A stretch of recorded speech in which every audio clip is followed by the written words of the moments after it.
welcome back to Unfiltered Voices, episode 2. Hey, welcome back. Okay, so we've got a few things to discuss today. Um, Obviously, when we was on our first podcast the other day in the live chat on YouTube, we had an unwelcome guest come on, and hmm it caused a bit of a stir up. Yeah. And I realised that the chat picked up on a lot of things, and I just wanted to address kind of what happened. Um, so we've had, or I mean, you have had some issues, but over about a year, I've had issues with a certain explorer um, who decided to invite herself into the live chat and start ranting about a load of things that was completely irrelevant. She made the chat kind of about herself for a Yeah. period of time. We then took it away from the chat. She got blocked and ended up coming away from the live chat ourselves to have a joint phone call with said person. Now, I'm going to give you a little bit of history on me personally, which is I've had problems with this girl for about a year, like I've just said. And I've brushed a lot under the carpet for a period of time until the other day I heard that said person had been talking about me, and not in a pleasant way. So I bit, and I posted a story, made her aware that I knew that, she'd been talking about me. And it all kind of kicked off from there. So when we did eventually get to speak to her, she was saying how we'd accused her of so many things that we hadn't accused her of, hmm i.e., that we were supposed to have said that she didn't have surgery. We didn't say whether she had or hadn't had surgery, but her point was, I've had life-saving surgery. I can't do this for a period of time, as in like exploring, and she couldn't take care of her social medias for a period of time. Yet, 2 weeks later, she's climbing up a climbing wall. So we started to question whether a lot of what she's saying is real. And I think it's not just us that have questioned it, a lot of people have. Um, but it kind of all blew up the other day. We spoke on the phone. We had threats of violence from the person who entered the live chat the other day herself. And after we got off the phone to her, we then had her partner calling us up.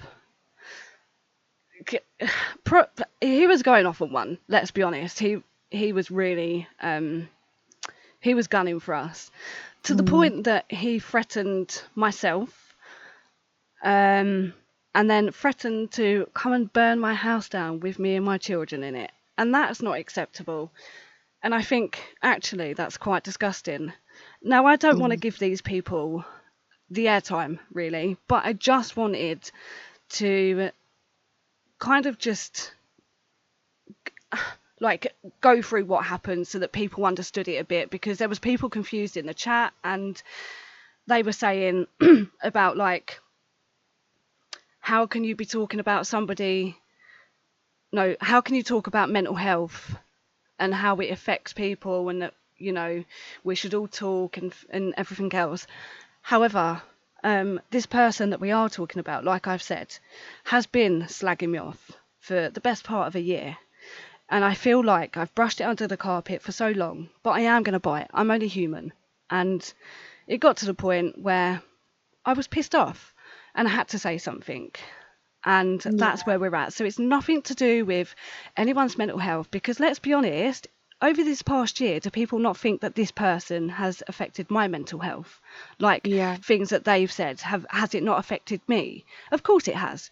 But I chose to brush it under the carpet because I didn't want to entertain this person. But, you know, we got to a point where it all blew up. I think we've had our say. I spoke to her on the phone. I spoke to her partner on the phone. Things have been left unresolved, and I do feel like in the future they will be resolved. But yeah, on my part, I just wanted to kind of explain what happened. I mean, for a period of time, Shannon was on the phone to both of these people, and I wasn't on the chat. So she obviously has had things said to her which I wasn't aware of. So yeah, I don't know, what Shannon's input is on it, on the whole situation, really. Yeah, so firstly, I think it made a very positive chat, a very exciting time for us. It was the premiere of our first podcast. We'd thought a lot about what we were going to speak about, put a lot of time and effort into the podcast, and we were quite excited for it to come out. The chat was very positive. There was quite a few people in there, which was a pleasant surprise, and it turned a positive chat very negative. There was no need to publicly come over and run her mouth like she did. Hmm. We both have social medias, me and Becky, that she could have come to personally and said, is this about me? What's going on? Have you got something to say? Very much what we spoke about in the last podcast. If you've got something to say it. So a couple of things I want to touch upon. I will speak about her and what's been said and how it's been left and my opinion. Firstly, what I want to say is a very short thing about quotation marks slander. So me and Becky are both very aware of what slander is, what comes under slander, and what the consequences of slander are. Slander is not a weapon to stop people from speaking on factual bits of information and our experience of it and how it's affected us. And also, again, what you said. So I saw a few comments of people saying, you're preaching mental health, but yet bringing someone else down. I really feel this is my opinion, and if people feel different, that is okay. But my opinion is there is a huge difference between targeting, bullying, bringing someone else down, and merely speaking on a situation, on a person, on something that's happened, somebody's actions, and how it's affected you. This is not going to be something we bring up again. Even if said person was to try in 3 or 4 podcast times to leave a shitty comment, I'm sure Becky would say the same as well. It's going to be ignored, especially publicly, because this is it. We speak on it now, and that's it. Yeah. We're not targeting anyone. We are speaking openly about something that's happened and how it's affected us and our side of the story. That is not slander, and we're both very confident in what we are doing right now.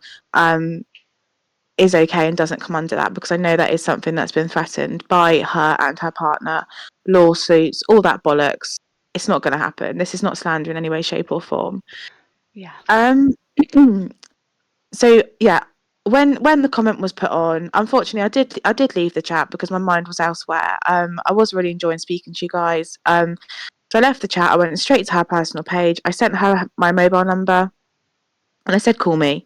You clearly want to, because she did name me outright in the chat. I said, you clearly want to speak, call me. And she wouldn't. I was getting all these childish, aggressive messages. Are you dumb? Are you fucking, lots of, she just wasn't allowing me to have an adult conversation with her. When I had to call her on a social media app. Again, couldn't get a word in edgeways. It was just shouting. Then Becky joined the call, and as Becky said, we were both threatened. We had questions to ask. We brought up things with her that we haven't said publicly. We haven't said. There is so much we could say, but we're not, And if I was in her position, I'd be really grateful for that, because there is a lot that could be said, but we're not going to bring that up. Yeah. We put questions to her. We didn't get any answers. She completely played victim. And then, we were both threatened with violence. Not just us, actually. There was a lot of other people brought into it, which was absolutely unnecessary, because this is between nobody but myself, herself and her partner, and Becky. Mhm. Um, they were all threatened with violence, and yeah, I was obviously there when he threatened to go and burn Becky's house down with her kids and grandchildren inside of it. That's a threat to kill in itself, you know. So I think it's out there now that this has happened. Becky's obviously evidenced it on her page. Um, I think she's a compulsive liar. That Absolutely. is, that's an opinion. There's going to be people that are on her side. There's going to be people that are on our side. But at this point, I don't feel like it's sides. I feel like it's an issue. It's very much out there that we don't care for her very much, and I could absolutely confidently say that she doesn't care for us very much. One thing I'm confident in is that we're both explorers. We're all explorers. Um, we will see each other face to face one day, and that's why I'm confident things will be resolved. And that's kind of why I'm going to leave it, to be honest with you. Yeah, and things will be resolved. Because in this hobby, it's not, you know, with the amount of places that come up and the amount of people that rush to places, we will bump into her at some point, and I feel like we will get to have the conversation that we need to have face to face rather than over the phone, because I feel like people get confident behind their phone and they say a lot of things behind their phone that they won't say face to face. So I hope that the energy they had over the phone is the same when we meet them. Yeah, absolutely. And yeah, you know, she has got a lot to answer for. She said a lot, he said a lot, and I don't think it'll be the same in person. Personally, if they are as loud in person and they were on the phone, then you know, brilliant. Yeah. But we shall see. Yeah, she's not her fan, she's not my fan, and that's very public now, and it can be left as that. Yeah, and I just want to add that if anyone comes on the slander side of things, every phone call that we had was recorded, and if they want to go down that route, then they need to back themselves up with what they've said, because a threat to kill is disgusting, and bringing children into it is even worse. But having said that, I don't want to give the girl or her partner any more airtime. I feel like we've said what we need to say, and that'll be it. And we never discuss this person again publicly. Yeah, 100%. Okay, so we thought that Moving on. yes, we thought that we get a lot of people saying, how do you find these places? Do you have any tips or hints on how to kind of get started in the hobby? So I thought that we could go over some things like that, because I know a lot of people were interested. So yeah, that's what we're going to kind of talk about now. Okay. So when I started this hobby back in 2019, I found that going to people and asking for any kind of help, no one would help. And I kind of then realised that people did say to me, like, go on Google, search for things that are abandoned, which is the obvious thing to do. That's the best thing to do. If you're looking for anywhere abandoned, I don't know, like in your town, type in like abandoned places in said town, and you should find that things come up. But sometimes it's only things that aren't great. So basically, the best thing to do is to go onto Google Maps and look for anything that you feel looks abandoned. It can be quite entertaining, but at the same time, it can get quite boring, and you could sit there for hours and then you come back with, I don't know, like 2 things that you found that potentially look abandoned. But yeah, sometimes this hobby, no one wants to help, and I don't know if you've had the same thing, Shannon, in the past, but it's definitely something that I come across a lot in the beginning. Yeah, definitely. And I think I spoke about it really briefly last week. So I found it very difficult to get started. People are very reserved of their locations. And I think that goes for me too. If I was to get a message now saying, got any pins? My answer would be no. Um, it is about building up trust. You know, if you want to become, you're going to have to excuse that this week. We've all been ill this week and my throat is not 100%. Yeah, so it's about building up trust if you want to do it long term. Like you said, Googling, you know, permanently closed Leeds, permanently closed Birmingham, you know, stuff like that. It will bring stuff up. Um, People used to say to me, look, when you're driving around, go for a drive purely to have a look around. And I thought, to be completely honest, what bullshit. What are the chances of me driving around and finding an amazing location? But honestly, once you start looking for them, they are everywhere. Harris fencing. If you drive past somewhere and there's some Harris fencing, stop and have a look. You know, a very overgrown driveway, stop and have a look. Yeah, it's you do find more things than you would originally think by just driving around. I think when you're not an urbex or explorer, you will not notice them, and that's what I found so funny is when I started exploring, I was noticing all these places that I've been driving past for years. I was like, oh my goodness, that's empty, that's abandoned, you know. So honestly, hear me out when I say that. Just keep your eyes open. Like I said, Harris fencing, hoarding, stuff like that. Look out for that, investigate it. And regarding map surfing, I have found some of my best locations through map surfing. It can be really entertaining, even if you do come across a place that turns out not to be abandoned. It's still very you know, you get excited. I do anyway. Maybe that's sad, but if I've been map surfing at 1, 2 o'clock in the morning before, found somewhere that looks really cool, and thought this is absolutely 100% abandoned, and I've wanted to go there and then. I've wanted to get up, get dressed, and go.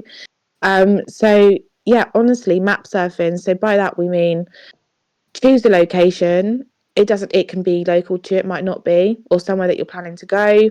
Um, Look for, you know, overgrown, you know, look if there's a row of houses, one that's really overgrown, then you can obviously look at it from street view, have a look what it looks like, go back in time as well. So obviously if you're looking at street view from this year or last year, go back to the year before, see if it was, you know, still overgrown or whether it's got progressively worse, which would indicate that obviously no one's maintaining it.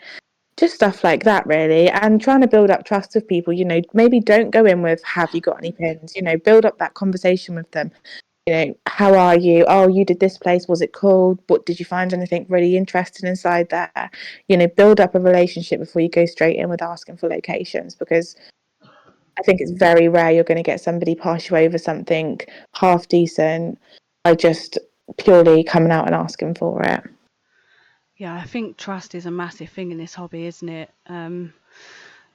If someone come to me that I'd never spoken to before and said, do you have this location, say it was like a really good house, I would obviously say no because I don't know them. I would help them with certain things. I don't know, like I've had a few people come to me in the past with like an area where they want to know if there's any pins there, and I'll have a look and I'll see what I've got, but it's never going to be like anything decent because that's not me. You need to build up that trust. And I also really hate it when you've never had a conversation with these people and they're wanting something really decent off you, because that's not how we work. And I think when you're first starting off exploring, you kind of get to know this, but trust is a massive thing, and you can't just go straight in and ask people for these really good places because you're not going to get them. You have to do the research yourself and you have to start looking yourself. But you said about like sitting there in the past, like in the early hours, just map surfing, and I've done exactly the same. I just stick earphones in, put some music on, I'll sit there map surfing, and you kind of get lost in the world of your own. And Yeah. you know, it can be enjoyable when you've kind of got things to entertain you at the same time, like I just said, music. But I think it's so much more rewarding as well, like if you're looking for your own stuff, because if you go out and you found something that's amazing, then like you found that yourself, and that is something that I love doing myself. I love finding my own stuff. So yeah, you've just got to keep at it, and you'll eventually start finding your own things. Yeah, absolutely. And I think that's another reason people are reserved, because these locations don't just pop out of nowhere, like you said. And this has happened to me as well before. Last year, actually, I found an incredible. It has been tour bus now, because I did give it to somebody who I trusted. And lo and behold, every urbex I know has now been there. But this was found for a map surf late at night. I was just looked overgrown. It was incredible, absolutely amazing. This huge mansion. And I think that's why some people can be reserved, because they don't come out of nowhere. We do literally spend hours trying to find these places. So to just then give it out to somebody that we don't know and don't have a good relationship with does kind of defeat the object. And whether that's selfish or not, I don't know. But that's how I feel as well. You know, we do work hard to find these places sometimes. So yeah, it's tricky, but it's not impossible. And they, like I said, honestly, keep your eyes out, because you will find them. Yeah, you absolutely will find them. And we, like I just said about the trust thing, it's so frustrating. Like you've just said, with you gave a pin out that you found yourself, and it ended up getting tour bust, and that's because you felt like you could trust someone that kind of turned out to be not so trustworthy. Yeah, And I've had the same thing. Like, you know, I found places myself, and I've taken a select few people there, and the pin has still got out, and it makes you question, well, who's done it? Who's give this out? Because if it wasn't me, if it wasn't this person, then it must have been this person. But they all sit there and go, well, it wasn't me. I never done it. So you're then yeah. having to sit there and work out who's give out your pin. So this Mm, is why I am so tight on pins now, because the last place, or one of the last houses I found, um, I tried to keep it quiet. It got out, and then within a couple of weeks, someone had gone there, and we spoke about him in the last podcast on the Most Hated Explorer. He went there and he spray painted on the wall, well, not just on the walls, absolutely everywhere, Urbex Couple and the Urban Fox Cub. And that really annoyed me, because this is someone's house. Like, we're supposed to go and respect them, yet somebody has gone in and just spray painted over people's furniture, like memories. It was absolutely everywhere. So I've definitely learnt my lesson with that, and I only give to people that I can trust now. yeah, 100%. And I absolutely have the same kind of rules and regulations with pin sharing as well. There are people that I will share with. Another thing I will say very quickly is, if I am told specifically, you know, please do not give this location out to anybody, I won't, because then if that location was to get out, nobody's going to help me again. It's very much scratch my back, I'll scratch yours. You know, there are a few people in the Urbex community that are genuine and will help you out, but there are so many that are not. I've helped people out before. You'll know who I'm speaking about here. Hmm. With loads of things. You know, built up a really good relationship with him. I'd never asked him for anything. Something did come up that I wanted. I did ask him, and he completely denied me of it. So it may sound childish to some, but um, that's how it is. You know, you help each other out, or just keep your shit to yourself, really. Because yeah, I think there's so much competitiveness in this hobby at the moment, especially. Hmm. And I don't know whether we'll speak about that at a later date today or on another podcast, because I think it's a very long conversation to be had, because people just seem to have gone crazy, and we are dealing with full grown adults. Yeah, it's But embarrassing. it feels like we're in a playground, Beck. Every day I'm getting sent screenshots, or someone else's kit is kicking off between two other people. These are grown men and women. Mm, yeah. Honestly, my children have less drama at school, and they're 11 and 6, and I just don't know what's going on. But I think we could probably speak about that more in depth at some point, because and speak our opinions on it. Yeah, because especially at the moment, things are just crazy. Yeah, I think in the whole 6 years that I've been doing this hobby, I think it's probably at its worst now than what it ever has been, because it's so Yeah, it is. toxic. It's so, Yeah. so toxic. And I hate how things are now, because you've got people openly naming these places that they're going to, and I don't understand why they're doing it. Like, why do you feel the need to name this place that you've been and explored? For what reason? Is it because you want security to come and completely seal it so that you're the only people that have got to do it? Is it because you want it to get tour bust and burnt down to the ground, or just vandalised? Like, I don't understand why people do it at the moment.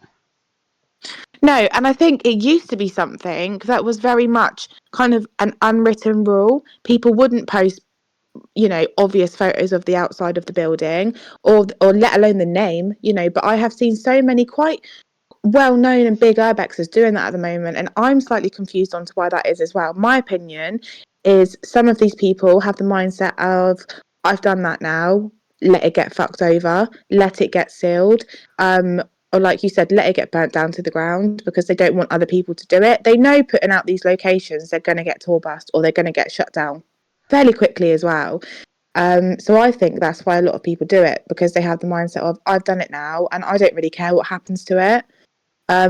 Which is really sad, and I don't agree with that. That's not something I would personally do myself. No, I would never name somewhere. I would never do it. Sometimes you have this issue of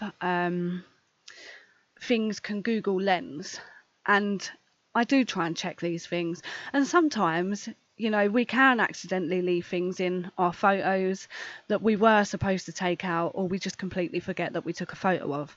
And we have had people come across us, like our photos, where, we give things away and they do inform you, and then straight away it's corrected. So, sometimes mistakes are made, but, I do try and keep things as quiet as possible, because I would hate for anywhere that I've been and explored to just get completely fucked over by these people that are supposed to be explorers but aren't, and they're in it for the wrong reasons. Yeah, absolutely.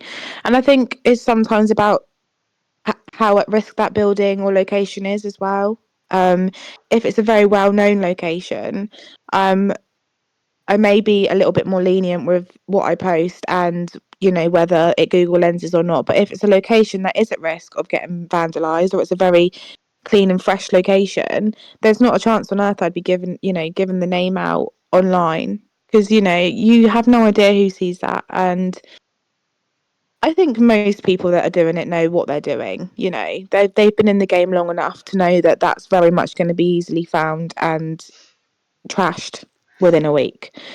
But yeah, that seems to be a new thing that people are doing. And I don't rate it. So No, it's very frustrating, and it really does bug me, because there's just no point. This hobby isn't about that. You don't just openly give out these places for people to go and just do whatever with, because yeah, it's frustrating, and it gives the real explorers a bad name, and I hate that, because there are people out there that are respectful and do respect these places, and it's just frustrating when people are just out there openly naming them, and then they get trashed within a couple of weeks. And yeah, I mean, there was a house recently that I'd explored, um, like maybe middle of last year, that's just very recently gone up in flames. I think you might know the yeah, one I'm on about. yeah, I do. Yeah, yeah, the Owl House. Is that what you're on about? Yeah, yeah. Yeah, yeah. So, and that's such a shame as well. It's difficult because I think lots of people blame kids, but there's a bit of me in the back of my head that think, actually, is it? Because I know so many wrong uns that are in this community or hobby. Um, and yeah, that's a prime example of, how easily it can get into the wrong hands. Yeah, and the owl house, it was kept quiet at first, but then eventually, again, the pin got out and it got completely fucked, and then it got burnt to the ground. So this is why we are so tight on giving things out, because I would hate for somewhere that I found to get out, and then that happened to somewhere that I found, because it just frustrates me, and that is somebody's house Yeah. at the end of the day. Yeah, definitely. No, I agree. So another thing with exploring that people have asked me is like the dangers of exploring, like what dangers are you faced with when exploring? And there's quite a few really. So you've got the potential of hurting yourself, which actually is one of our questions today. But you do have, you know, you have that side of things where you could potentially hurt yourself. You've got that you could potentially run into people that aren't very nice. Um, Homeless people sometimes that are staying in the bigger buildings that we go to. Like, there's so many dangers, and not all the homeless people are that bad. You do get some that are really lovely, and sometimes all they want is just a little bit of money so that they can get something to eat or drink, and that's fine. I don't mind doing that. Like, if they're in there because it keeps them warm and it keeps them safe, and you're trying to go in there, I don't mind helping these people out if they need it. But there's so many dangers, and Shannon, you might be able to jog my memory right now.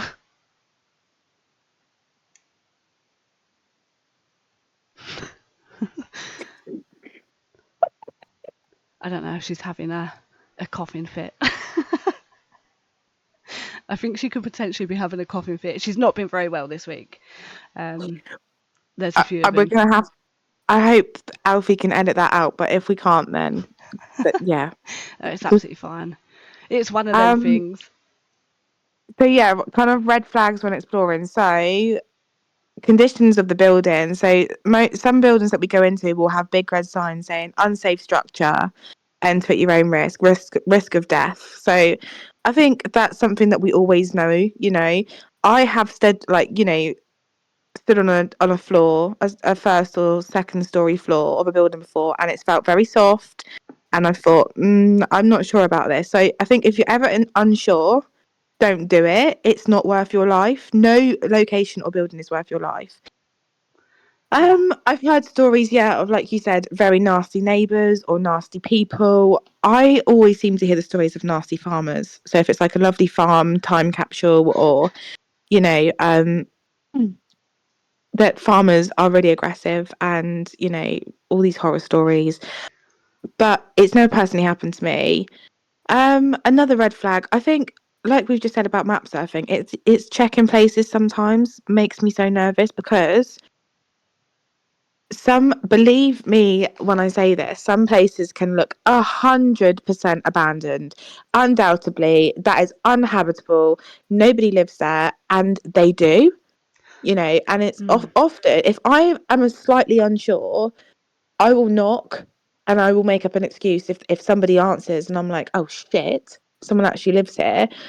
I will make an excuse and say, oh hiya, we're looking for my partner's drone or something. We were flying it and it's lost. Can you just check your garden or something like that? Because I would much rather that happen than potentially walk into someone's front door if it's open and someone sat there, because I would be mortified. It hasn't happened to me, but it is always at the back of my head.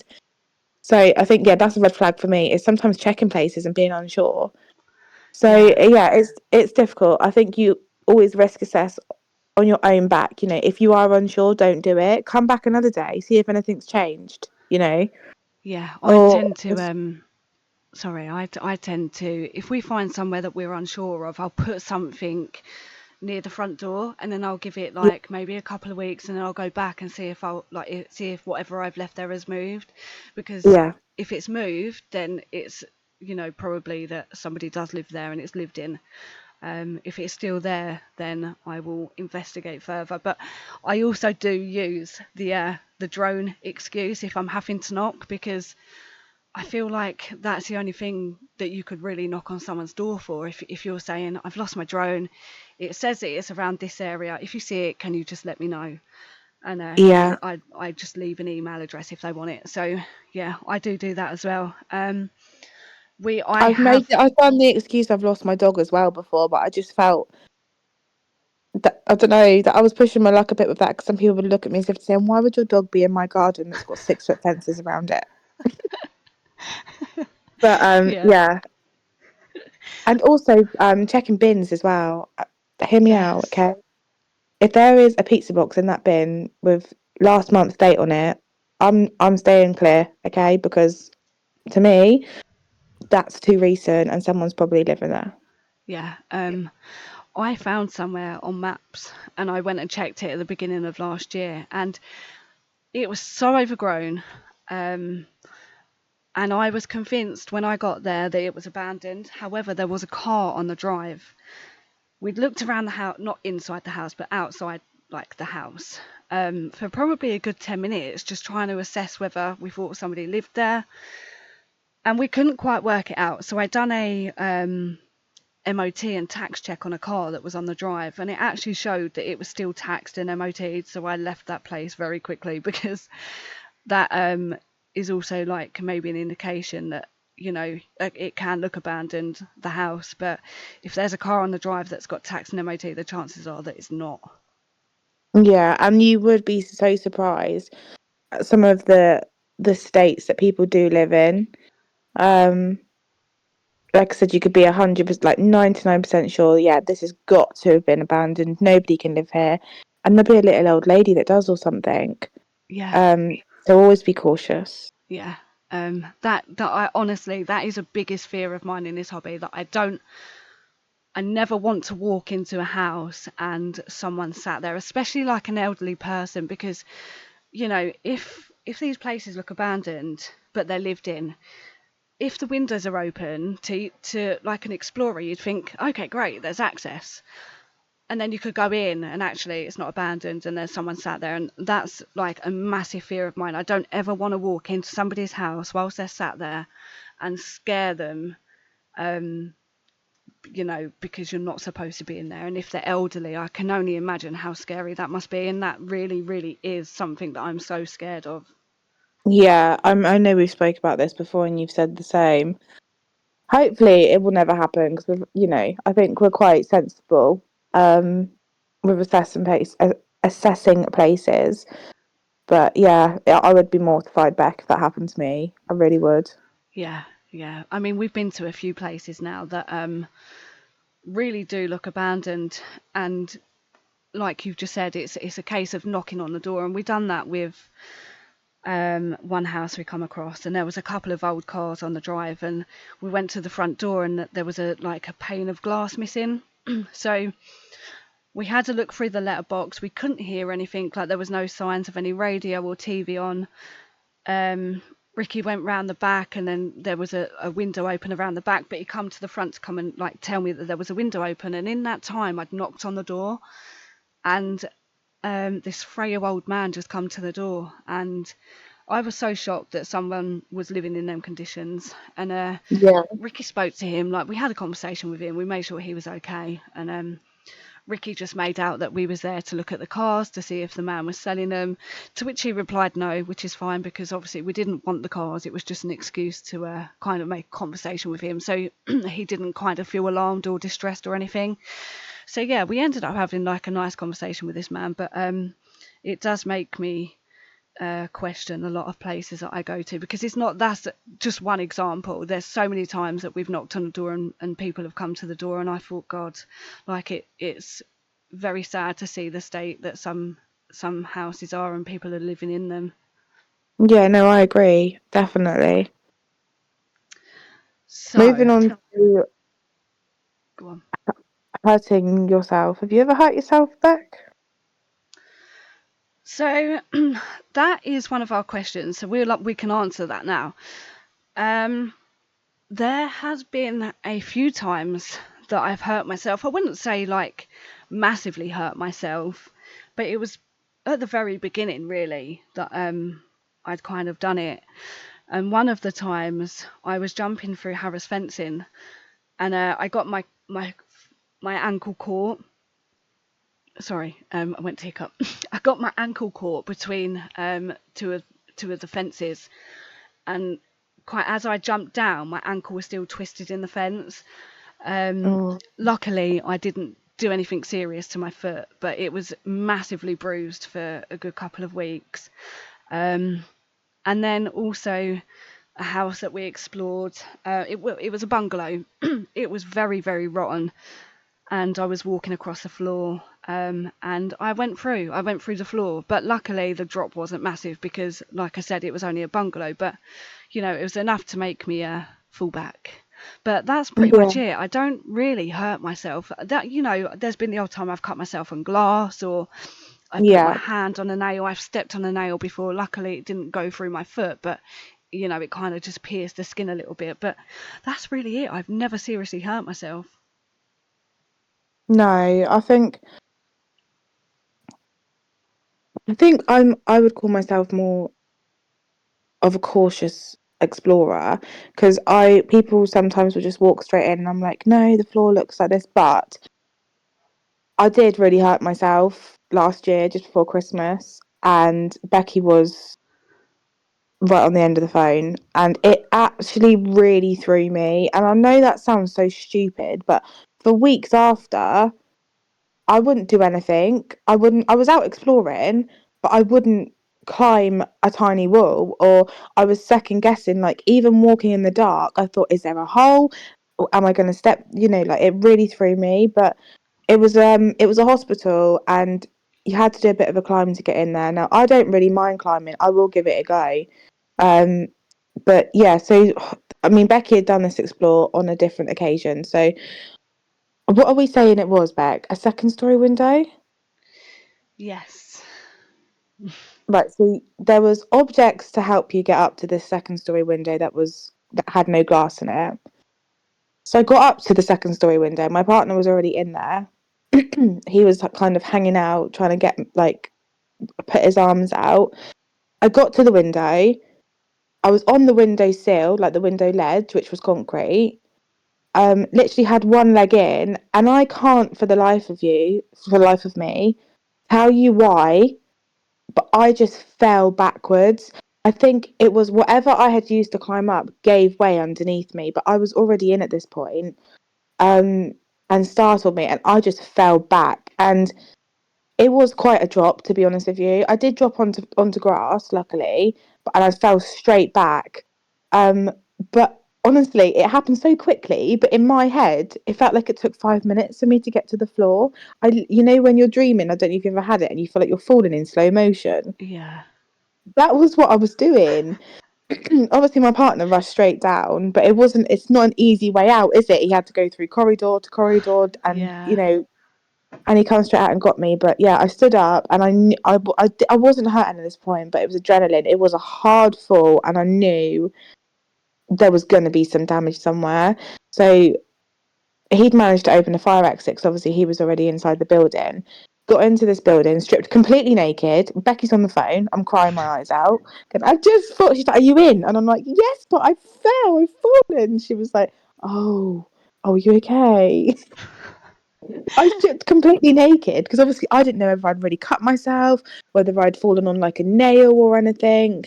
I was really panicking, and I thought to myself, while I'm like completely stripped in this abandoned building, like what? Because this was a site where there's security as well. I thought, what about if some like security came in now? What are they going to think? But so I checked myself, and there was a couple of bruises, and I was quite bruised, to be fair, for a couple of weeks. It kept coming out, didn't it? It did, Um, yeah. but yeah, that's the only time, but it did really throw me. And I think even now, I don't want that to happen again, because it did make me realise how stupid sometimes maybe I am to try and get into these places and do things that are out of my capacity. So yeah, I am more careful now, I think. Yeah, I think the more like you get into exploring, like the amount of time you've been doing it, I think you become aware of all these dangers and you kind of check certain things. And sometimes I come across like a very confident climber, and sometimes I don't trust myself. So sometimes I will walk away. But I hate Yeah. it. I hate walking away. If I feel like I can climb something, I will honestly try and do it. But yeah, I think it's just a case of assessing the situation, whether you think it's safe. If you don't think it's safe, as much as you don't want to walk away, I think sometimes it's the best thing to do. Yeah, it really is. It really is. I would say you are a very confident climber, actually, to be honest with you. I've been to quite a few, I think going out with Mr. A has, like Mr. Airborne, has really helped your confidence because, yeah, there's been some things that I've thought, nah, not a chance. And you've just done it like Spider-Man. Yeah, before going out with Mr. Airborne, I never used to climb and I never used to do it. And I think that's more so because I was into the houses. And it's only Yeah, since going out with Mr. Airborne that I've found that actually climbing is is like a really good thing, because sometimes you do have to climb to get into places, and that's not the houses. Like if you can't get into a house, that's fine, but it's like the bigger things where you kind of assess it, and if you think you can do it, then just do it. And I do honestly think that Mr. Airborne has been a massive help with me getting into places. Like I will always say to him, do you think I'm capable of doing it? And if he says yes, then I trust what he's saying. If he thinks I'm going to do it, then I know that I'm fine to do it. But I never would have yeah, climbed anywhere before if I wasn't going out with Mr. Airborne. It absolutely not. I wouldn't have done it. But I feel like the more you do it, and the more confidence you get with it, you kind of get used to it. And rooftoping um, has massively helped me as well, because rooftoping, it involves a lot of climbing, but it's so mm, enjoyable at the same time, and that's something I really enjoy as well. yeah. So do you feel like you've discussed everything with regards to like the finding places and the dangers? Like, is there anything else that you want to add? Could you hear me then? No, it showed up with a Was it- mute sign, but that was it. Oh, okay. I was speaking. Yeah, I think so. Yeah. Hopefully it's answered your questions as much as we can. Obviously, what we speak on is only our opinions. You know, you could speak to another explorer and they'd have a completely different opinion or tips and tricks and stuff like that. But yeah, hopefully it's helped in some way. Yeah, and if not, then obviously you can always just write in the comments and kind of ask anything you want to know. But Yeah, absolutely. I feel like we should get on to the questions now that we've been asked. Okay, let's go. Okay, so one of them was, have we come across anything paranormal? So I'll let you answer that first. No. So I have done joint explores with some quite well-known paranormal investigators. Um, and no, I have never. I am skeptical. I'm skeptical, so I don't not believe, but I don't believe. I have never personally seen anything that confirms paranormal to me. So that's a really shitty boring answer, but that is the truth. Okay, so um, I could answer this two ways. Um, so I think there's yes, what we spoke about the other week, isn't there, as well? There's that feeling. yeah, I've had a feeling that I'm not alone, but I've never seen anything or seen something like fly off the wall or something to make me think, fucking hell, yeah, But I have had feelings of something just feels like I'm not alone, But yeah, yeah. I'm interested to see what you've got to say because we've never discussed this No, we between each haven't. other. Um, so I could answer it two ways. I have come across something paranormal, but it wasn't whilst exploring. So um, it was probably, let me just try and work this out, uh, probably about 20 years ago.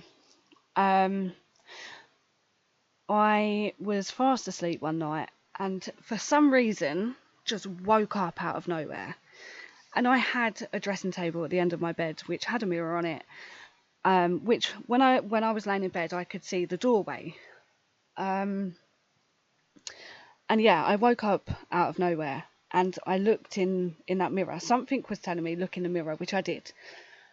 And when I looked in that mirror, I saw my nan who had passed away not long before, and she was looking very young, curly hair. This is how I remember her as a child, not before she passed. And she was wearing like a really long white nightdress, and that's something I will always remember because you know um, I never thought that I would see anything like that. Um, and Ricky still to this day says to me, "Are you sure you just weren't dreaming it?" And no, I wasn't. 100%, I wasn't dreaming that. I know what I saw, and 100%, I see my nan stood in my doorway, um, looking very, very healthy, which was a nice thing. It did kind of scare me at the time. I remember when I see it, I instantly hid under my cover, and Ricky woke Yeah. up and was like, "What are you doing?" So I explained it to him, and he just looked very confused. But yeah, that is what I saw. 100%, that is what I saw. So on that side of things, yes, I have seen something paranormal. With regards to seeing anything paranormal whilst exploring, I haven't necessarily seen anything. However, I did last year do a paranormal explore with Adamark Explorers at a house that was called the Bridesmaids House, I think it was called, and we were in the basement of that house, and he was in the middle of recording, and we could hear outside like it was like wet footsteps. So we understandably shit ourselves. We went Yeah. upstairs, we had a good listen, and there was no one there. There was absolutely no one there. So we packed up our stuff and we basically buggered off. But when we left the house, we kind of did have a little look. There was absolutely no one there, so I can't explain the wet footsteps that we heard. But we definitely heard them, and I think you could hear them in that video. I can't be too sure, but I think you could. So, yeah, that is really my paranormal experience. So I don't know if you See, find it interesting or not, but yeah. I'd love to experience something like that. I would really like to, but I just haven't come across it yet.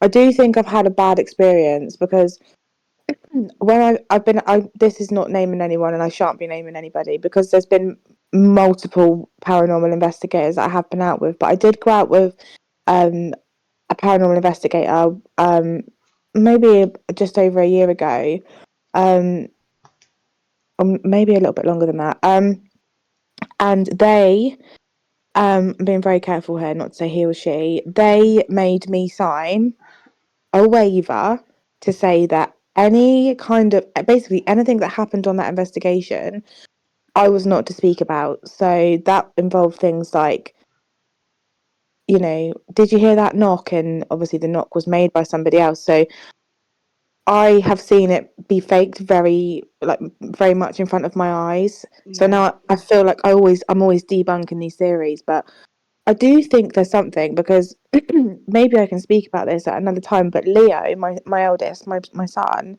he on shoot me down and call me a nut job, but he predicts the future. He always has, and he's never wrong. Whether that be we're driving along the road and he tells me, "Mum, that blue car, is going to crash in a minute," and it crashes. It comes off the road and goes into the verge, or he point blank refused to go in a lift once. He doesn't have a problem with lifts, but he refused to go in this one lift. And I thought, what? Kept saying to him, "What's the matter? You're not scared of this?" He said, "No, it's going to go wrong." So we took the stairs, got to the top of the stairs, and there was lift engineers there because the lift had broken down. So I do think there's something between our universe and spirits, another universe, another world, and afterlife. I don't know, but yeah, personally, I've never witnessed something that I can for sure say that was paranormal. Yeah. Hopefully, like in the near future, you can witness something and then we can sit here and discuss it. But yeah, it's But crazy, yeah, isn't it? that's what I was gonna. Yeah, and what I was gonna say with your story, I'm sure they say, don't they? It's like an old wives' tale, maybe that don't sleep with a mirror facing you. Have you ever heard that? Yes. Yeah, so maybe there is something in that. Yeah. Um, I'm hoping for more paranormal stuff because I love it. But It's Let's move on to fascinating, the. isn't It is, yeah, it is. Um, we we was asked, do you believe enough is done to prevent or stop trolls? And it? No. personally, no, I don't. I don't think enough is done. We come across it a lot in this hobby. Um, and again, it's the thing of people feel confident behind their phones to say certain things. And if you go to the police about certain things, nothing is ever done. The police do nothing. Mm. If I am on social media and there's like a comment there and I report it, nothing ever comes of it because apparently the comment is fine, even though it's not. Um, it's something that really, really frustrates me, and we could probably go into greater detail on this another time. But Yeah. yeah, my answer is no, I don't think enough is done. No, and I completely agree. I don't think there's consequences, which is why people do say so much over the phone. My biggest thing is fake accounts. There are so many of them out there, especially in this community as well. It's absolutely ridiculous. Fake accounts can literally come and accuse you and call you anything, and there's no consequences.